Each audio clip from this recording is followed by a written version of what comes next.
YouTube, Horoscope 101. It is Ghost Week.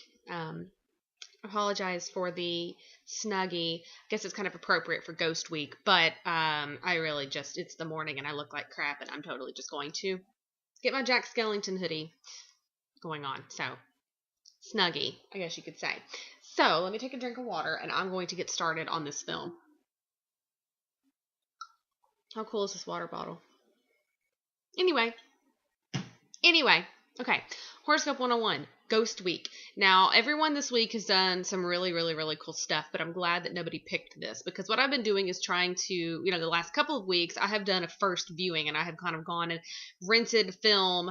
I say rented because it's, it's hard for me sometimes to buy films that I haven't already seen unless I just absolutely know that I'm going to like them. And plus, the film that I have picked, and you can tell from the beginning of the video, it's The Changling. I think it's only available for like $5 on Amazon, and it's in like a snapper case. It's not on Blu-ray. It was not on my Amazon Prime. It was not on, I think I had to get it on demand on my TV, so through Comcast or something like that. So anyway, The Changeling. Wow. I mean, when I tell you that, like, how just absolutely impressed with this film that I am, there's no words. Like, it's one of those films that you watch it and you immediately go, okay, how can I own it? I want the soundtrack. I want to get the trivia. Like, I want to know everything about it. And mainly what I would really like to have would be the soundtrack, but I'll get that to you, give that to you, like, why that is in a second. And sorry, like I said, it's kind of early, so if I seem kind of out of it, apologies. Okay, so basically the film starts out, it is George C. Scott is the main character, and you know him from Patton. He's been in a lot of films, and, I've always really liked him. I don't know, he's just amazing in film. He was actually born in Wise, Virginia, and that's kind of sort of close to where I have some family and where I grew up and stuff like that. So I kind of have that connection. I've just always loved him. I think he's amazing.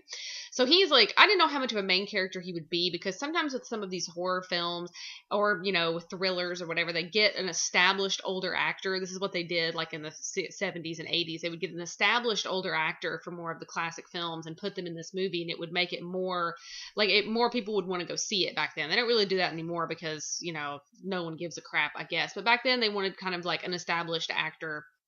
And I was like, well, how much of the film will he really be in? Will there be another main character? Well, he was the main character, and he was in almost every scene in this film. The other main character actually is his wife in real life at this time. I think he was married 3 times. She was his third wife, and she was with him until he died in, I believe, 1999 from some kind of like aortic rupture or something like that. Side note, there's actually a picture on his Wikipedia page of his gravestone. It's actually just an unmarked grave in a cemetery. Literally unmarked. It does not have his name on it. Nothing. It's just like a regular slab, which is so interesting to find that out about such an amazing, one of the top, definitely in the top 100 greatest actors of all time. To just find out that he's buried in an unmarked grave. And I'm sure that's just so a lot of people can't just walk by and just know that it's him. Literally rest in peace. So anyway, it's a little backstory to him, but it starts out, he is with his family, which is his wife and his daughter. And I'm not spoiling the story to tell you the beginning because this happens in the first 5 minutes of the film. But and I did not know that this was coming. I did not know anything about kind of like the synopsis. I just knew it was a really famous ghost story. It was very popular. I had looked it up online. So I was like, I'm going to watch this. I'm going to rent it and I'm going to check it out. Well, his wife and his daughter die in the first like 5 minutes of the film. They get literally ran over by this tractor trailer. It was business. Like basically their car had been pushed over to the side of the road because it was out of service, and they were trying to push it kind of out of the way or push it to where it needed to get some service, and this truck comes by and I guess like jackknifes and like hits the car, and then the car goes into his wife and daughter, and you just know that they have passed away. And it's just like, wow. I mean, what a way to start the film. It was surprising to me, especially since his wife was played by, I believe her name is Jean Marsh. She was in Upstairs, Downstairs. She's a very famous English actress. So I was shocked to just see her die like in the first 5 minutes. Then it goes to, he is a composer of classical music. He plays piano, and he's going to be teaching a course in, I believe, Seattle. And he needs a course for music and stuff like that at a local college. And he needs a place to stay, and he gets to know someone from the local historical society, and that's the other main character, the female, who's actually his wife in real life. In the movie, I believe her name is Clair. Okay, so she's like, okay, well, I'll try to hook you up with a house, like maybe an old home that you can rent that's one of our historical homes. Well, how cool would that be?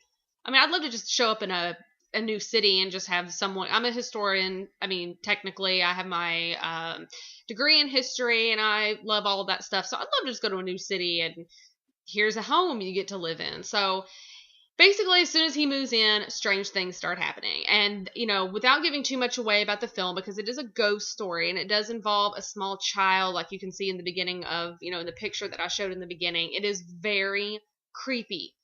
I love horror movies that have to do with haunted houses with ghosts if it's done correctly. I believe the original Haunting did it just so well. But really, to be honest with you, I've read more great haunted house stories than I have seen great haunted house films.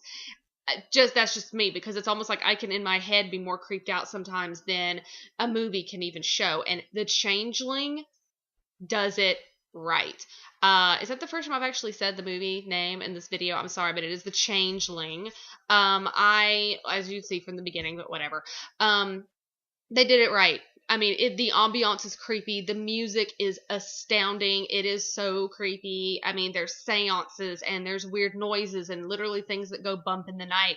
And it's trying to figure out why he's kind of being haunted. And he does think that he's being singled out, possibly because of his history where his wife and daughter passed away. And here's this child who is potentially haunting this huge mansion, which I never understood too, that they put him in this huge, like almost like estate house, but I guess that's what the people had available. So anyway, he's living in it by himself and he just gets freaked out. And George C. Scott, he's an amazing actor. Please go and check out Changeling. As you can tell from the picture at the beginning, I mean, that I love that poster, because that is just it is how creepy that film is, that the child ghost and the little wheelchair that you're just like supposed to try to understand who is this thing that's haunting this home. And the soundtrack, there's a 2-disc soundtrack edition out. The only thing I think I can find it on is for about $25 on the internet through Amazon and this other like soundtrack website, and I'm going to buy it even for $25 because that is how much I love the soundtrack. I would love to listen to it around the holiday season, meaning Halloween. That's my holiday season. And it's fantastic. It's creepy. It's very classical. You almost can probably listen to the soundtrack and it would sound very like traditional classical music, but it's just so creepy. And they use that classical music as a part of the haunting. And you will see that if you watch this film. So from 1980, The Changeling, definitely check it out. One of the very best haunted type movies I have ever seen. I'm so glad that I have Horoscope 101 to kind of motivate me to kind of search out these films and kind of give it a first watch, give my opinion. Like I said, I didn't even need to look at anything or take notes while I was doing this video because it's that good. It's that amazing. So definitely check it out. Let me know what you guys think, and I will see you next Sunday.